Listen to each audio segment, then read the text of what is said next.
الحمد لله رب العالمين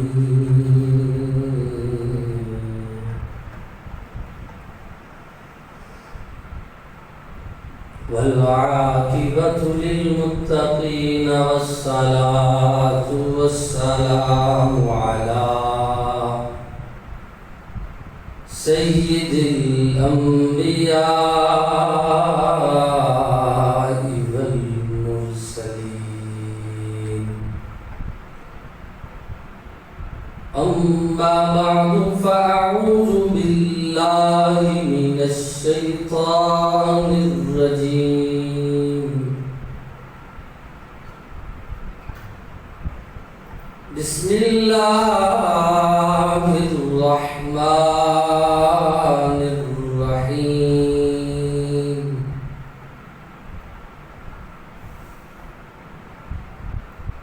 لن ينال الله لحومها ولا دماؤها ولكن يناله التقوى منكم صدق الله مولانا العظيم وبلغنا رسوله النبي الكريم الأمين إن الله وملائكته يصلون على النبي يا أيها الذين آمنوا صلوا عليه وسلموا تسليما الصلاة والسلام عليك يا سيدي يا رسول الله وعلى آلك وأصحابك يا حبيب الله الصلاة والسلام عليك يا رحمة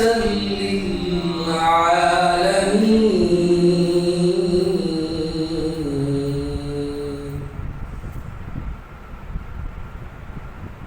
مولاي صل وسلم دائما أبدا على حبيبك خير الخلق كلهم مولاي صل وسلم دائما أبدا على حبيبك خير الخلق كلهم هو الحبيب الذي ترجى شفاعته والحبيب الذي ترجى شفاعته لكل هول من الأهوال مقتحم مولاي صل وسلم دائما أبدا على حبيبك خير الخلق كلهم يا ربي بالمصطفى بلغ مقاصدنا يا ربي بالمصطفى بلغ مقاصدنا يا ربي بالمصطفى بلغ مقاصدنا واغفر لنا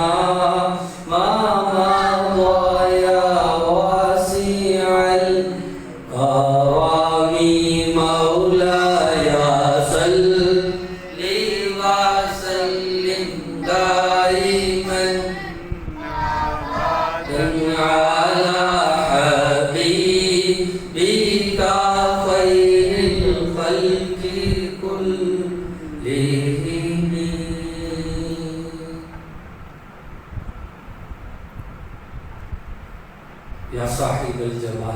یا سید البشر من وجهك المنیر لقد نور القمر لا يمكن الثناء كما كان حقه بعد خدا بزرگ اتنی قصہ مختصر وأحسن منك لم ترقت عيني وأجمل منك لم تلد النساء خلقت مبرأ من كل عين كأنك قد خلقت كما تشاء۔ اللہ تعالیٰ کی حمد و ثنا کے بعد حضور نبی اکرم شفیع معظم نور مجسم جان کائنات منبع کائنات روح کائنات تخلیق وجہ کائنات احمد مصطفیٰ جناب حضرت محمد مصطفیٰ صلی اللہ علیہ وآلہ وصحبہ وبارک وسلم کی بارگاہ بے کس پناہ میں ہدیہ درود و سلام کے بعد آج ذی الحجہ کے دوسرے جمعۃ المبارک کی سعادت مند گھڑیوں کے اندر ان بابرکت لمحات کے اندر لب کشائی کے لیے جس موضوع کو چنا ہے وہ ہے مسائل قربانی اور فضیلت قربانی۔ گزشتہ جمعے کے اندر قربانی کے تقریباً جو مشہور اور معروف مسائل اور جن کی ضرورت تھی وہ آپ کے سامنے بیان کیے، جس میں قربانی واجب کس پر ہے، قربانی کی شرائط کیا ہے، صاحب نصاب کس کو کہتے ہیں، اور اسی طرح کیا اگر مکان ہے تو اس پر کیا صورتحال ہو کہ اس پر قربانی آ جائے، کون سا ساز و سامان کہ جس کی موجودگی کی صورت کے اندر قربانی لازم آ جاتی ہے، اور اسی طرح آخر میں جانوروں کے وہ عیب کہ جن کی وجہ سے قربانی نہیں ہوتی ان کا تذکرہ کیا، اور پھر اس کے ساتھ ہی وہ جانور جن کی قربانی تو ہو جاتی ہے مگر مکروہ ہیں ان کا تذکرہ آپ کے سامنے کیا تھا۔ ماہ ذی الحج ہمارے سروں پر سایہ فکن ہے، اور مناسک حج سرزمین مکہ پر حجاج اکرام ادا فرما رہے ہیں۔ ماہ ذی الحجہ ایک اتنا مقدس اور فضیلت والا عظمت والا مہینہ ہے کہ قرآن مجید کے اندر والفجر ولیال عشر والشفع والوتر واللیل اذا یسر کے ساتھ اسے یاد کیا گیا۔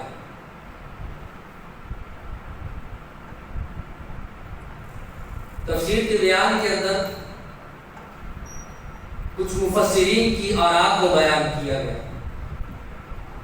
کہ والفجر ولیال عشر سے مراد یہ جو صبح کے ٹوٹنے کا تذکرہ ہے، یہ جو ولیال عشر 10 دنوں کا تذکرہ ہے، اس سے مراد ماہ ذی الحجہ کے پہلے 10 ایام ہیں، یعنی یکم ذی الحج سے لے کر 10 ذی الحج تک۔ یہ کتنا مقدس ہے، یہ کتنی فضیلت والا ماہ مقدس ہے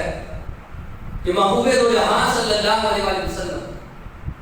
کبھی اس مہینے کی شان کو بیان کر رہے ہیں، کبھی ان 10 ایام کی فضیلت کا تذکرہ کر رہے ہیں، تو کہیں محبوب دو جہاں صلی اللہ علیہ وسلم اس ماہ مقدس کے اندر ادا کرنے والا ایک اہم فریضہ قربانی، اس کی فضیلت کا بار بار بہت سی جگہوں پر تذکرہ کر رہے ہیں۔ جس طرح میں نے پچھلے جمعے بیان کیا کہ ہر عبادت کو ادا کرنے کا سلیقہ، اگر طریقہ سلیقہ معلوم نہیں ہے تو عبادت قبول نہیں ہوتی۔ اسی طرح ماہ ذی الحجہ کے اندر ہم ایک عبادت جو صاحب نصاب پر واجب ہے، مسلمان پر واجب ہے، عاقل و بالغ مقیم پر واجب ہے، یہ فریضہ قربانی ہے۔ اگر ہم ان کے مسائل کے اور اس کے مسائل سے آگاہ نہیں ہوں گے تو ہو سکتا ہے ہمارا خرچ کیا ہوا پیسہ ہمارے کسی کام نہ آئے۔ ہماری چلی ہوئی چھری اگرچہ وہ ایک جانور کی گردن پر اس لیے چلائی گئی ہو کہ اللہ تعالیٰ کو حکم ہے، مگر ہو سکتا ہے کہیں کمی کی وجہ سے ہماری قربانی جو ہے وہ ضائع ہو جائے۔ اس کے لیے ضروری ہے کہ ہم قربانی کے مسائل سیکھیں۔ بعض اوقات انسان جانور خریدتا ہے، جو ضروری بہت اہم مسائل تھے وہ پچھلے جمعے گزر چکے، اب کچھ مسائل اس جمعے کی ساعتوں کے اندر آپ کے سامنے رکھوں گا۔ جانور بعض اوقات انسان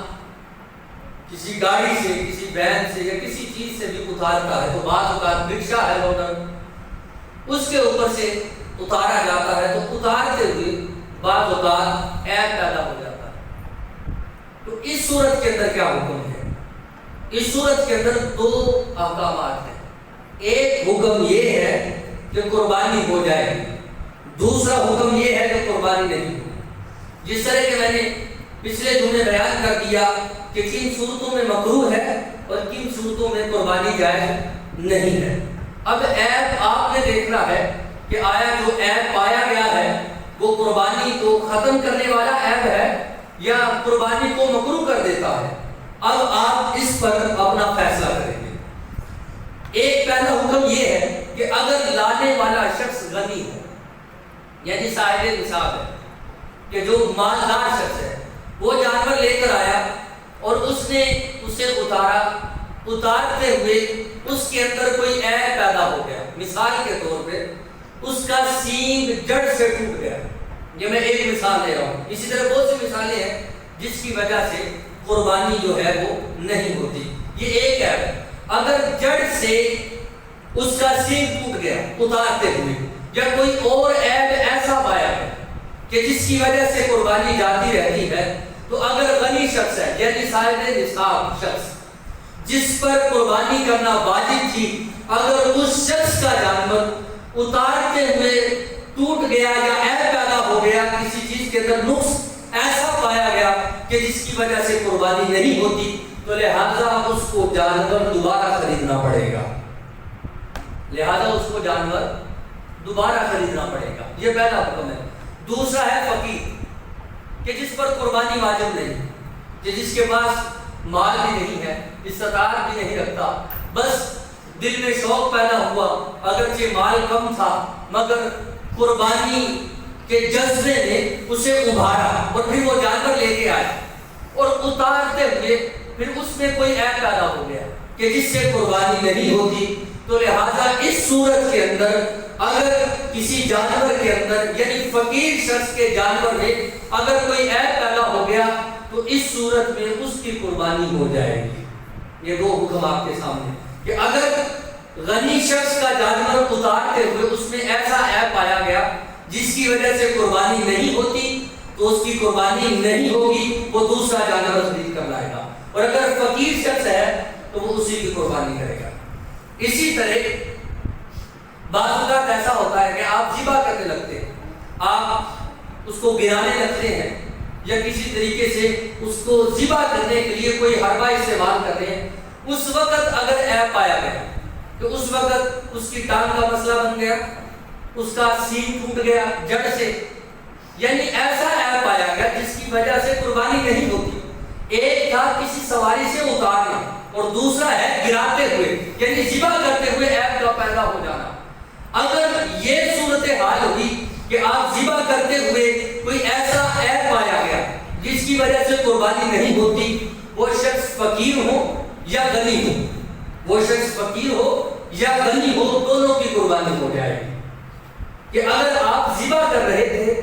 یا اس کو ذبح کرنے کے لیے گرانے لگے تو ایسا عیب اس وقت آ گیا کہ اس کا کوئی مسئلہ بن گیا کہ جس کی وجہ سے قربانی نہیں ہوتی، تو اس صورت میں قربانی ہو جائے گی، کیونکہ آپ نے بے عیب جانور خریدا تھا، عید کے دن تک ذبح کرنے کے وقت تک وہ بے عیب تھا، مگر اب ذبح کرتے ہوئے یا ذبح کرنے کے لیے کوشش کرتے ہوئے کوئی عیب پایا گیا، تو لہذا اس صورت میں اللہ تعالیٰ کی بارگاہ میں قربانی قبول ہو جائے گی، یعنی یہ قربانی جائز ہے۔ اسی طرح جانور چوری ہو گیا، مثال کے طور پہ کسی نے جانور خریدا اور گھر میں لا کر باندھا، ایک دن ابھی باقی تھا، 2 دن باقی تھے، یا عید کا دن گیا آ گیا کہ ابھی اس نے ذبح نہ کیا، اس سے قبل چوری ہو گئے، تو اس صورت میں کیا حکم ہے؟ اس صورت میں 2 حکم ہیں، جس طرح پہلے میں نے 2 حکم بیان کیے۔ اگر جانور جس کا چوری ہوا اگر وہ غنی ہے، یعنی صاحب استطاعت، غنی کسے کہتے ہیں؟ پچھلے جمعے میں نے اس پر تفصیل گفتگو کر دی، یعنی وہ غنی ہے۔ غنی وہ شخص ہے، عام فہم یہ کہ جو صاحب استطاعت ہے،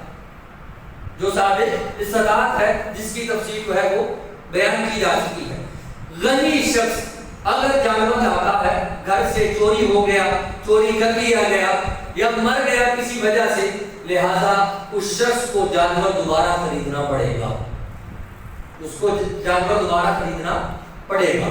اگر غنی شخص جانور لاتا ہے۔ دوسرا حکم، اگر فقیر شخص، مثال کے طور پر فقیر شریعت میں کہتے ہیں جو صاحب نصاب نہیں، یعنی استطاعت نہیں رکھتا، کہ جس پر قربانی کرنا واجب نہیں، نفلی فائل سنت تھا، ایسا شخص اگر وہ جانور لے کر آتا ہے تو اب اس کا قربانی کرنا تو واجب ہے،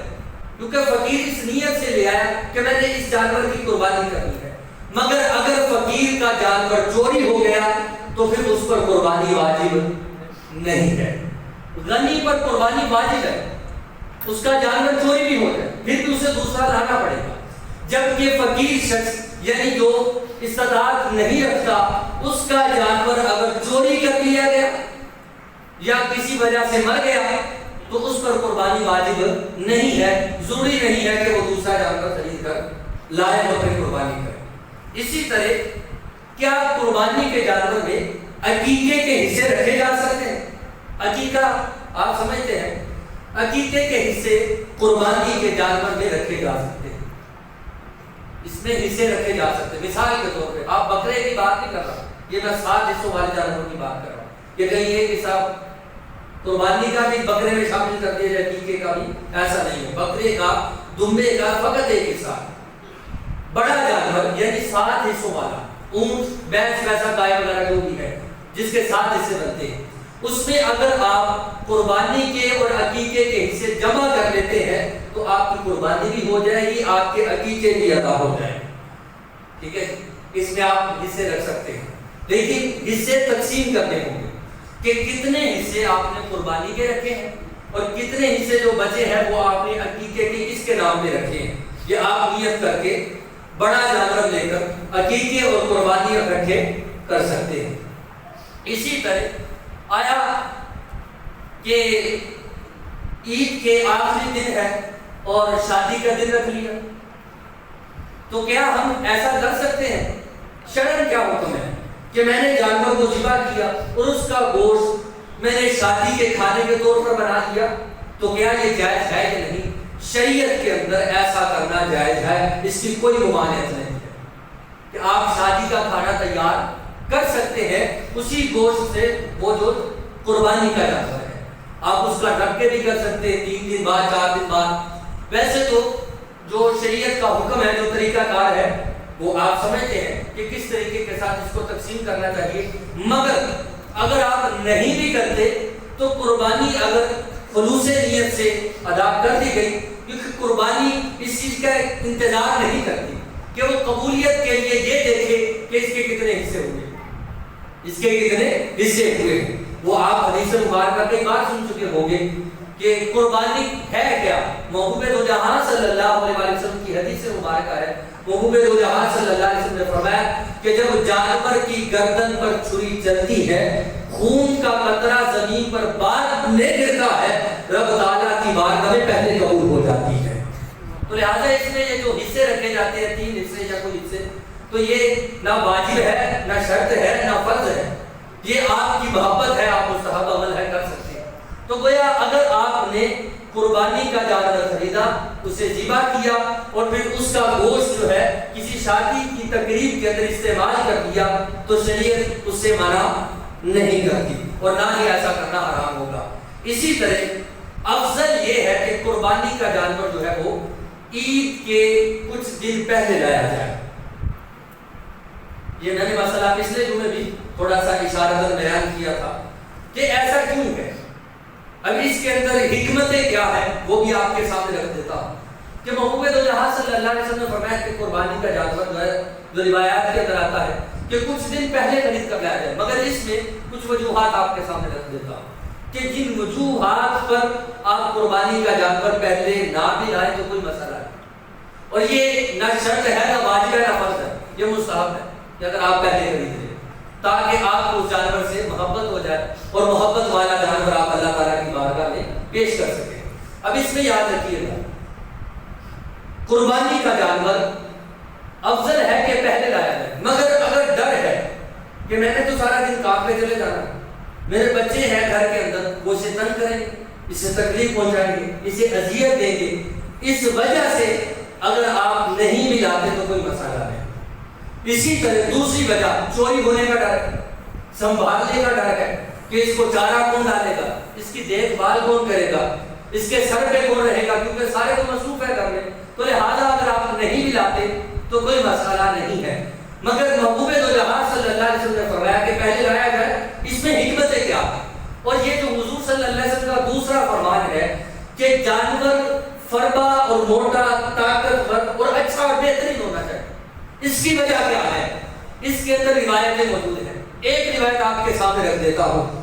کہ جب قیامت کا دن ہوگا، جب پل صراط سے لوگ گزر رہے ہوں گے، اللہ تبارک و تعالیٰ ان کی قربانی کے جانور کو سواری کے طور پر ان کے سامنے رکھے گا جو اس پر سواری کرے۔ یعنی اگر میری یہ نیت ہے کہ قیامت کے دن میرا جانور میرے بہترین طریقے سے کام آئے تو مجھے چاہیے میں موٹا اور فربا اور بہترین جو ہے وہ جانور خریدوں۔ وجہ کیا ہے؟ اگر لمبا سفر ہو اور کرنا کسی جانور پر ہو اور خطرناک سفر ہو کرنا کسی جانور پر ہو تو میں کہتا ہوں کہ طاقتور ہونا چاہیے، اچھا ہونا چاہیے، وہ لگانے والا ہونا چاہیے۔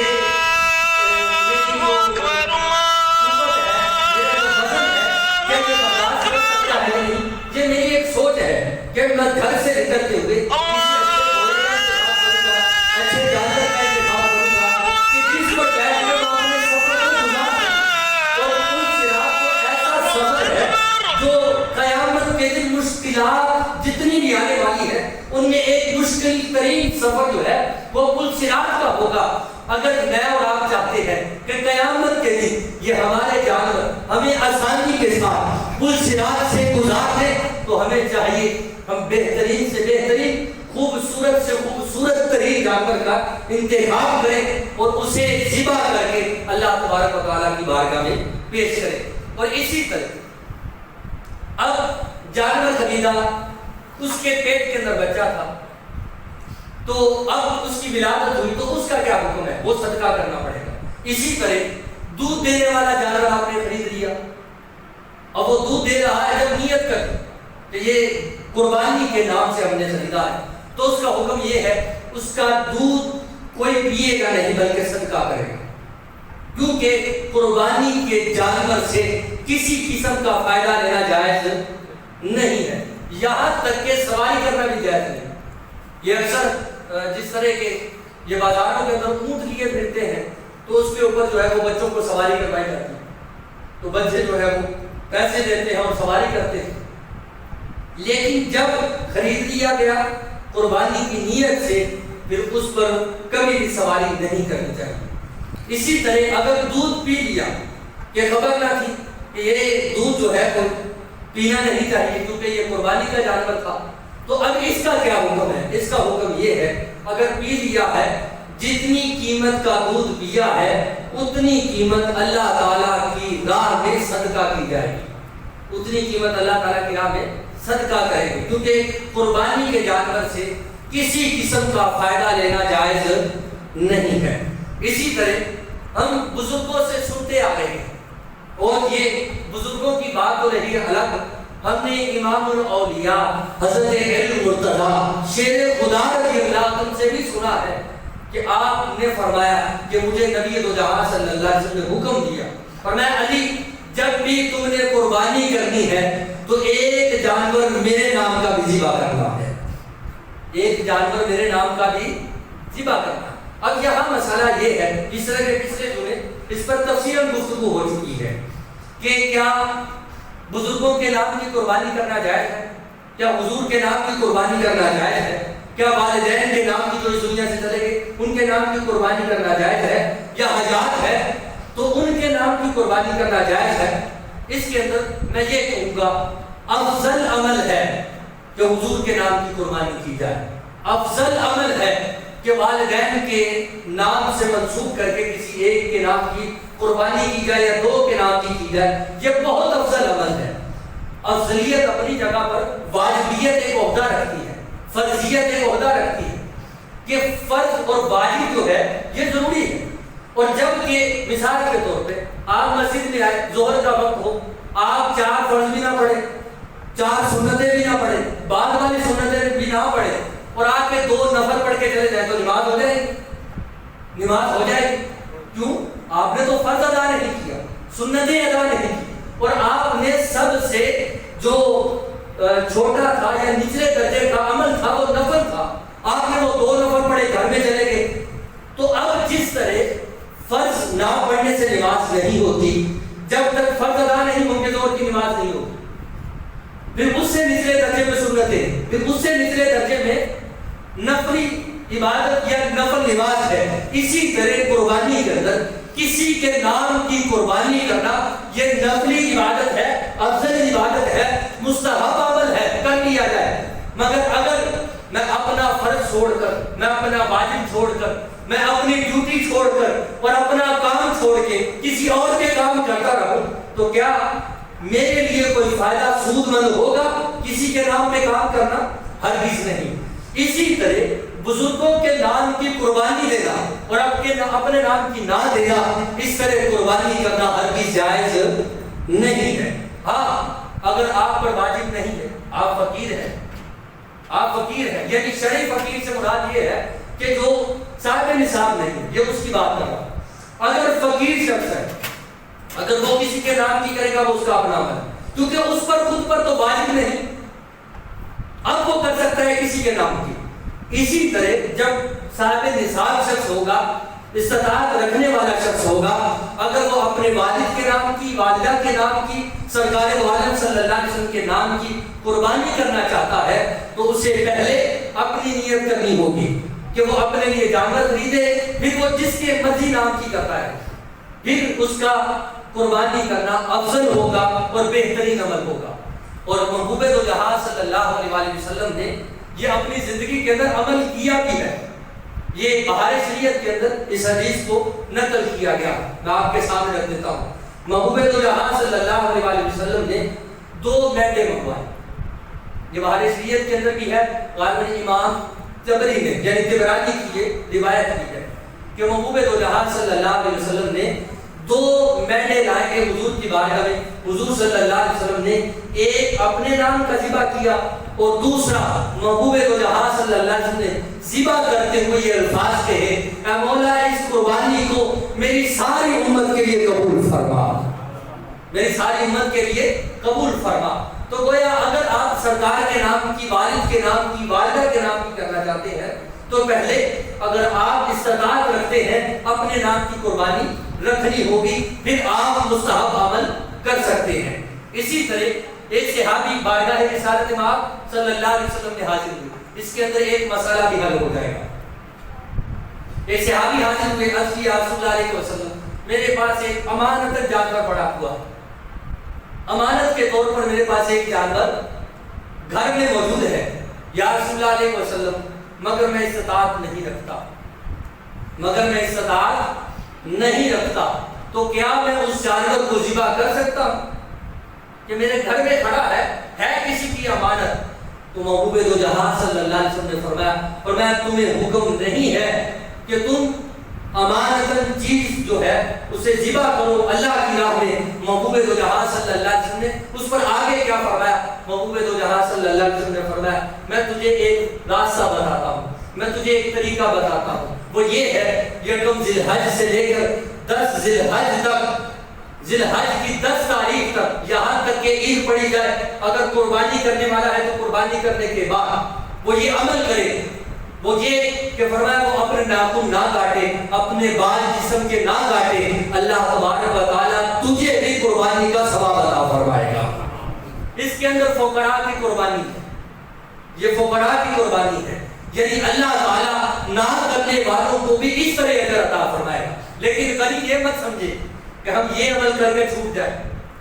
کہ آپ بال نہ کاٹیں, ناخن نہ کاٹیں, ہو بھی غنی, صاحب استطاعت بھی ہو, آپ قربانی نہ کریں. آپ پر قربانی کرنا واجب ہوگا اگر آپ غنی ہیں, تو لہذا غنی شخص اس کے اندر شامل نہیں ہے. اب دوسرا مسئلہ, میں صاحب استطاعت ہوں یا میں غنی ہوں اور میرے پاس اچھا بڑا مال ہے, اب میرے پاس نقد رقم موجود نہیں ہے. ایک تو یہ ہے کہ امانتاً فقیر کو فرمایا تیرے پاس پیسے پڑے ہوئے ہیں تو پھر بھی استعمال نہیں کر سکتا, جانور کھڑا ہوا ہے پھر بھی استعمال نہیں کر سکتا, اس لیے کہ تیرا نہیں. دوسرے نمبر پہ تیری شرط پوری نہیں ہوتی کہ تو فقیر ہے, تو فقیر کا قربانی واجب نہیں. اب غنی ہے, اس کے پاس سب کچھ ہے, صاحب استطاعت بھی ہے, استطاعت بھی رکھتا ہے, پلاٹ ہے, کاروبار ہے, گھر ہے, سب کچھ ہے, نقدی رقم ہے, گھر کے اندر سونا پڑا ہے, چاندی ہے, بہت کچھ اللہ تعالیٰ کا دیا ہوا ہے. اب اگر وہ کہے میرے پاس نقد رقم نہیں ہے تو کیا وہ کیا کہے؟ فقیر کا تو واجب ہو گیا کہ فقیر کو حضور نے فرما دیا تو نے قربانی نہیں کرنی اگر کہ تیرے پاس کسی کا پڑا ہوا, کیونکہ تو فقیر ہے تو کسی کی جانور نہیں کر سکتا. اور دوسرا غنی کے لیے حکم ہے اگر اس کے پاس نقد رقم نہیں بھی ہے تو وہ قرض لے کر قربانی کرے گا, وہ قرض لے کر قربانی کرے گا. یعنی غنی شخص یہ مت سمجھے کہ میرے پاس بینک بیلنس نہیں ہے. اب جو غنی ہے, جو صاحب استطاعت ہے, وہ کسی سے قرض لے کر کرے, اسے قربانی کرنا ہوگی, کیونکہ اس پر قربانی کرنا کیا ہے؟ واجب. کیا ہے؟ واجب. لہذا جو غنی شخص ہے اسے چاہیے وہ کسی سے قرض لے, وہ کسی سے مانگے, وہ کسی طرح قربانی کرے گا, کیونکہ قربانی کرنا اس پر واجب ہے. اسی طرح عید الاضحیٰ کے دن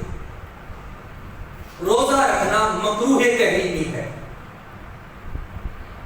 عید الاضحیٰ کے دن روزہ رکھنا مکروہ تحریمی. مکروہ تحریمی کیا ہے؟ ایک ہوتا ہے مکروہ اور دوسرا ہوتا ہے مکروہ تحریمی. وہ عمل جو حرام کے قریب ہو, جو حرام کے قریب ہو, یعنی ایک ہوتا ہے ممنوع, مکروہ کہتے ہیں ممنوع کو, ایک ہوتا ہے مکروہ تحریمی. ایسا مکروہ جو کرنا حرام کے قریب پہنچا دیتا اسے مکروہ تحریمی کہتے ہیں. تو لہذا کوئی شخص بھی 10 ذی الحج کو روزہ نہیں رکھے گا کیونکہ یہ حرام کے قریب ہے, کیونکہ یہ دن تو عید کی قربانی کا دن ہے کہ اس قربانی وہ جانور ہے کیا جو اللہ کی راہ میں ذبح کیا گیا, اس کا گوشت کھانے کا دن ہے کہ آپ اس کا گوشت کھائیں, اس کی لذت اٹھائیں اور آپ دل کو سکون اور قرار کی طرف اور طمانینت کی طرف لے کر جائیں کہ جو اللہ کی راہ میں نے جانور دیا ہے اس کے گوشت کھانے کا دن ہے اور آپ روزہ رکھیں. تو لہذا عید کے دن روزہ رکھنا جائز نہیں ہے, مکروہ تحریمی ہے. اسی طرح یہ ہمارے مشہور ہے کہ اگر جانور ذبح کرنا ہے تو اگر 7 لوگ ہیں تو 7 کو قریب آنا پڑے گا. یہ مسئلہ میں آپ کے سامنے بیان کر دیتا ہوں. بہتر ہے کہ قریب ہو, شرط نہیں ہے کہ قریب ہو, کہ اگر 7 حصے دار ہے وہ 7 کے ساتھ پاس کھڑے ہو, یا 7 کے ساتھ جو ہے وہ چھری چلائیں, یا 7 کے ساتھ جو ہے وہ سر پہ آ کے کھڑے رہیں, پھر ہی قربانی کا جانور ذبح کیا جائے. ہرگز ایسا نہیں, یہ نہ شرائط میں ہے, نہ واجبات کے اندر ہے, نہ یہ فرائض کے اندر ہے. یہ قربانی کے اندر اگر ایسا نہیں ہوگا تو جتنے کھڑے ہوں گے ان کی ہو جائے گی, باقی جاتے رہیں گے. ہرگز ایسا نہیں. جو قربانی کروانے والا ہے یا جو ذبح کرنے لگا ہے اس کو بتا دیا جائے, یا اس کے سامنے ویسے تذکرہ کر دیا جائے, یا جو پاس کھڑا شخص ہے وہ کلمات کہہ دے کہ یہ فلاں فلاں کے نام کی قربانی ہے, تو اس طرح اگر 7 لوگ کھڑے نہیں ہوتے سر پہ تو قربانی ہو جائے کہ ایک شخص بھی قریب کھڑا ہے یا جو ذبح کرنے والا ہے اس کو نام کی لسٹ بتا دی جائے کہ فلاں بن فلاں کے نام کی قربانی ہے، تو اس طرح قربانی کرنے سے قربانی ہو جائے گی۔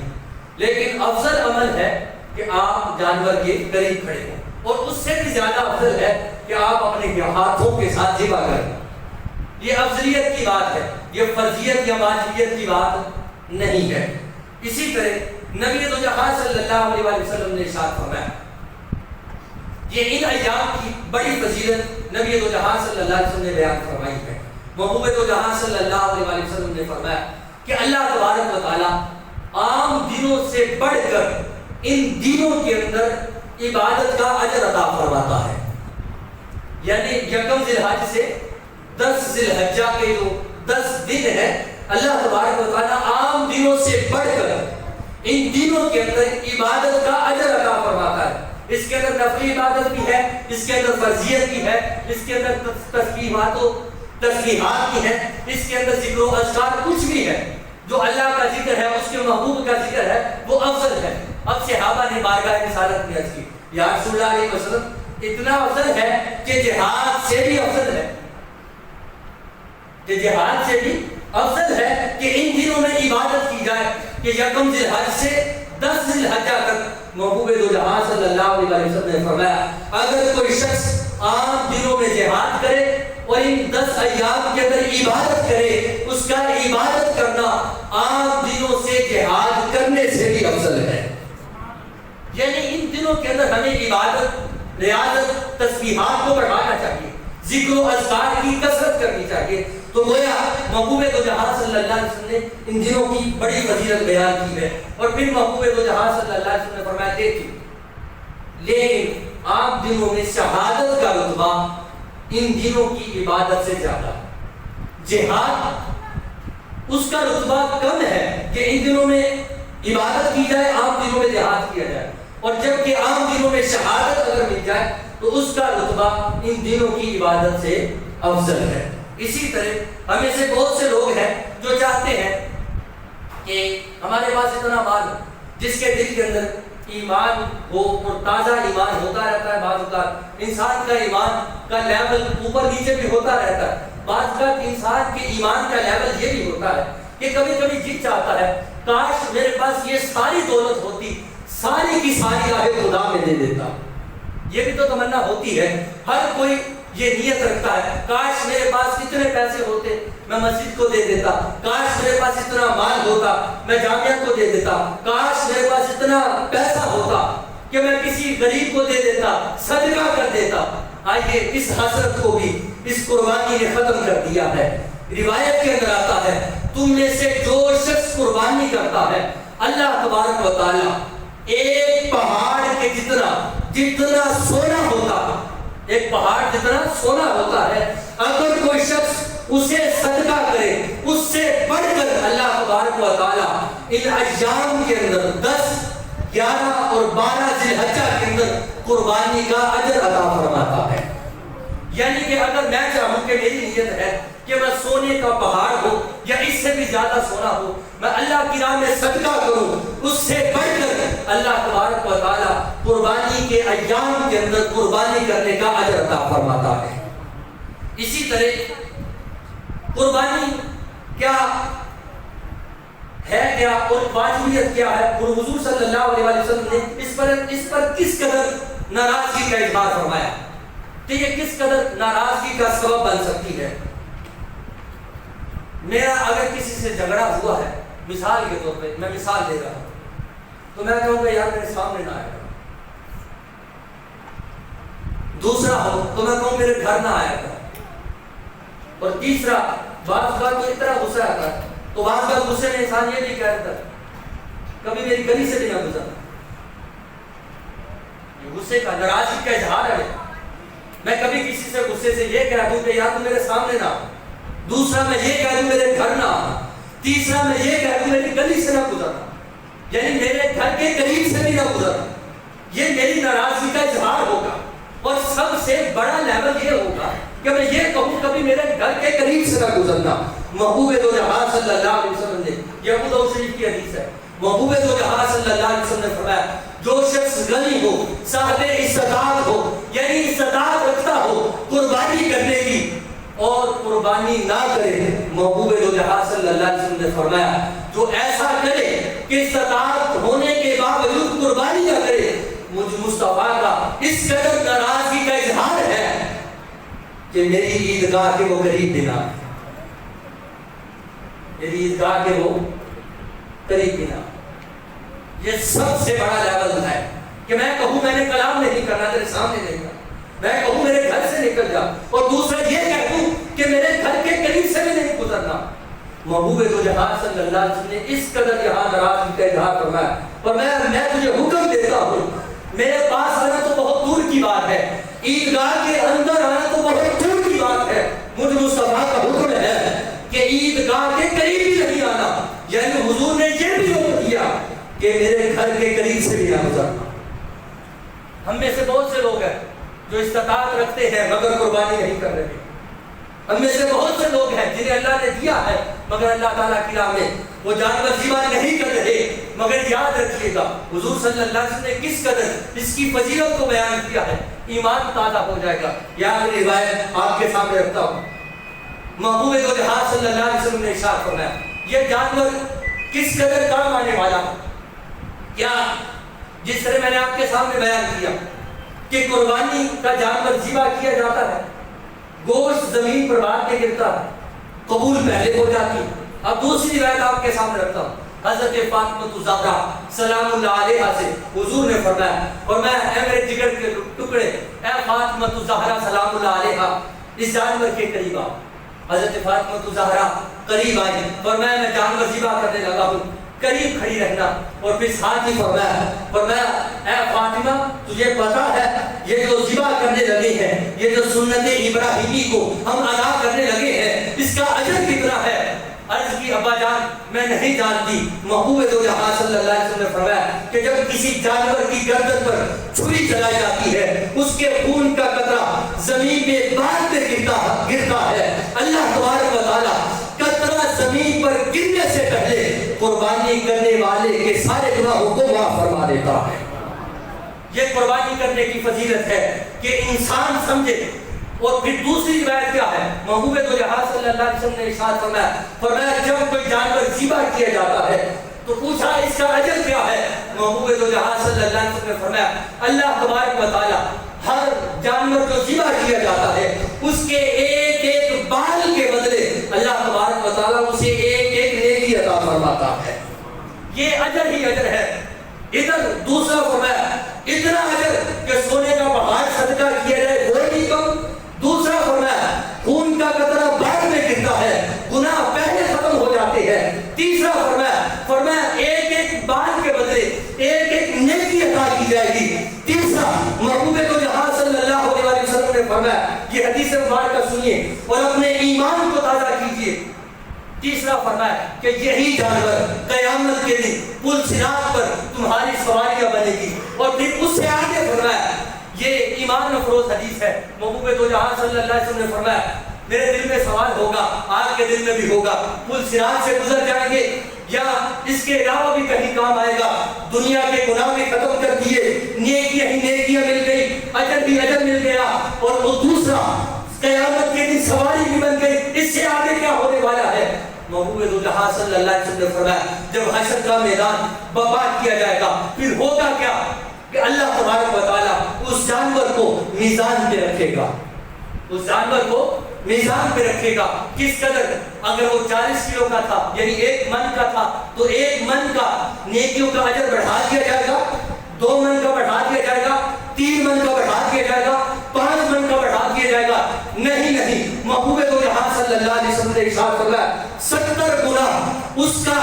وزن بڑھا کر اس جانور کو قیامت کے دن اس کے نیکی کے پلڑے میں رکھ دیا جائے گا۔ گویا بتلانا چاہوں گا اگر دنیا کے اندر اس حدیث کی روح سے میں آپ کو سمجھانا چاہوں گا اگر دنیا کے اندر 1 من کا جانور اللہ کی راہ میں ذبح کیا جائے گا، اللہ تبارک و تعالیٰ اس قدر برکتیں اور رحمتیں اس جانور میں شامل فرمائے گا کہ قیامت کے دن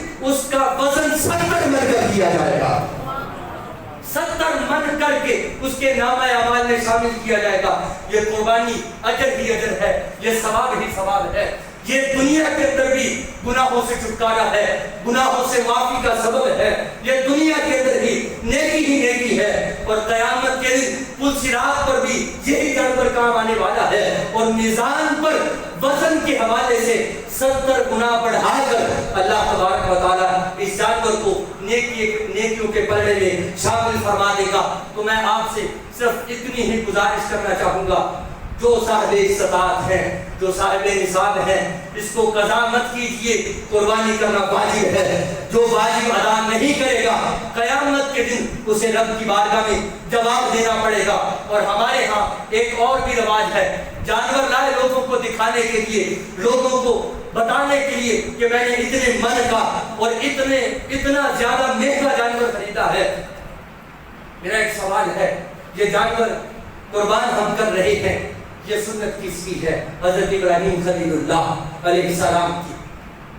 میں بازار میں جاتا ہوں, اگر 2 لاکھ کا جانور ہے, مجھے کسی نے کہہ دیا جانور بڑا اچھا ہے, تو میں نے بازو کو پھیلا لیا, اور پھر کسی نے آگے کہہ دیا تو اور چوڑے ہو گئے, اور چوڑے ہو کر اور بازو پھیلا کر بازاروں میں چلتے ہیں کہ میں نے اتنا مہنگا جانور لیا ہے. بتاؤ, اس ابراہیم علیہ السلام کی سنت اپنی نگاہوں میں رکھتے ہو؟ وہ ابراہیم جس نے رب کی بارگاہ میں دعا کر کے بیٹا لیا تھا, ربی هب لی من الصالحین, اے مولا, اے میرے پاک پروردگار, مجھے بیٹا نیک اور صالح عطا فرما. اور پھر وہی بیٹا جب تھوڑی سی عمر کا ہوتا ہے, بعد کے اندر 12 سال یا 14 سال, پھر اسے جنگل بیابانوں میں چھوڑ دیا جاتا ہے. ارے ابراہیم علیہ السلام, وہ جنہوں نے 12 سال کا بیٹا یا 14 سال کا بیٹا الٹا کر دیا تھا, زمین پہ لٹا دیا تھا, وجہ اس لیے کہ رب راضی ہو جائے. ارے وہ بے نیاز ہے, وہ تمہاری قربانیوں پر خوش ہونے نہیں والا. وہ بے نیاز ہے, اسے تمہارے گوشت کی ضرورت نہیں ہے. وہ بے نیاز ہے, وہ رب بڑا ہی کریم ہے. وہ بے نیاز بھی ہے, اسے تمہاری قیمت کی کوئی قدر نہیں ہے. فقط اتنا ہے, لن ینال اللہ لحومها ولا دماؤها ولکن ینالہ التقوی منکم. جب کسی جانور کو لٹاتے ہو, وہ جتنا بھی مہنگا ہو, وہ جتنا بھی خوبصورت ترین ہو, ایک طرف اپنا جانور رکھ لینا اور دوسری طرف ابراہیم کا نقش ذکر حضرت اسماعیل کو رکھ کے دینا, پھر بتانا تمہاری قربانی کہاں ہے اور ابراہیم کی قربانی کہاں ہے.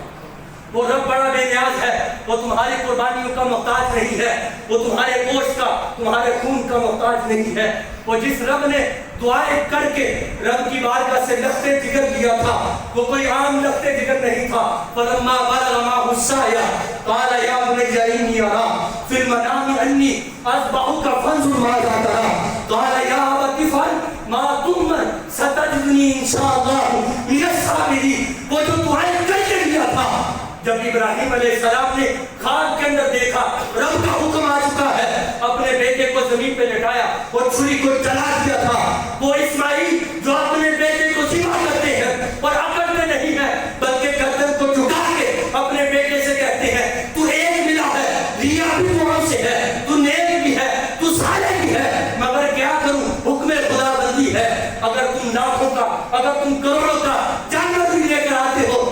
تو کبھی خود کے اندر غرور اور تکبر نہ لے کر آنا, خود کے اندر بڑائی نہ لے کر آنا. اے محلے والوں, میں نے اتنے لاکھ کر دیا ہے, میں نے اتنا خوبصورت دیا ہے. میں آپ سے گزارش کرنا چاہوں گا, فقط اتنی اپنی اولاد کے اندر ابراہیم علیہ السلام کی قربانی کے جذبے کو سرشار کیجئے. جب دمبا ذبح کرنے لگو, جب جانور ذبح کرنے لگو, اپنے بچوں کو قریب کھڑا کر کے بتایا کرو وہ ابراہیم خلیل اللہ تھے جنہوں نے اپنے لختے جگر کی گردن پر چھری چلائی تھی. آج تو ہم بکروں کو ذبح کر رہے ہیں, آج تو ہم جانوروں کو ذبح کر رہے ہیں. فقط اس سنت ابراہیمی کو پورا کرنے کے لیے ہم کہاں اتنا جگر رکھنے والے, ہم کہاں ہم اتنا طاقتور جگر رکھنے والے کہ ہم اپنے بیٹوں کی گردن پر چھری چلا سکیں. یہ تو رب کی مہربانی ہے, یہ اس کی نوازش ہے, یہ اس کا کرم ہے کہ اس رب نے ہمیں یہ حکم نہیں دیا کہ جس طرح ابراہیم نے کیا تھا تم نے بھی کرنا ہے.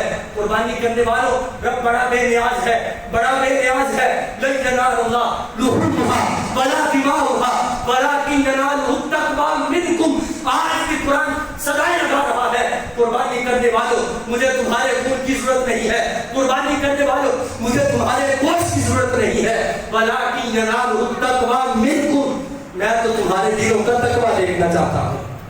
اپنے دلوں کو پاکیزہ کر کے فقط سنت ابراہیمی کو مد نظر رکھتے ہوئے اپنے جانوروں کی گردن پر چھری چلائیے گا، غرور مت لائیے گا، تکبر مت لائیے گا، سامنے ابراہیم کی سنت کو بھی رکھیے گا کہ کس طرح اپنے لختے جگر کو انہوں نے ایک پتھر پر لٹا کر چھری کو تیز کر کے چلا دیا تھا، ادھر رب نے بیٹھا تھا جبریل چھری بعد میں چلے پہلے تو نے جانا ہے،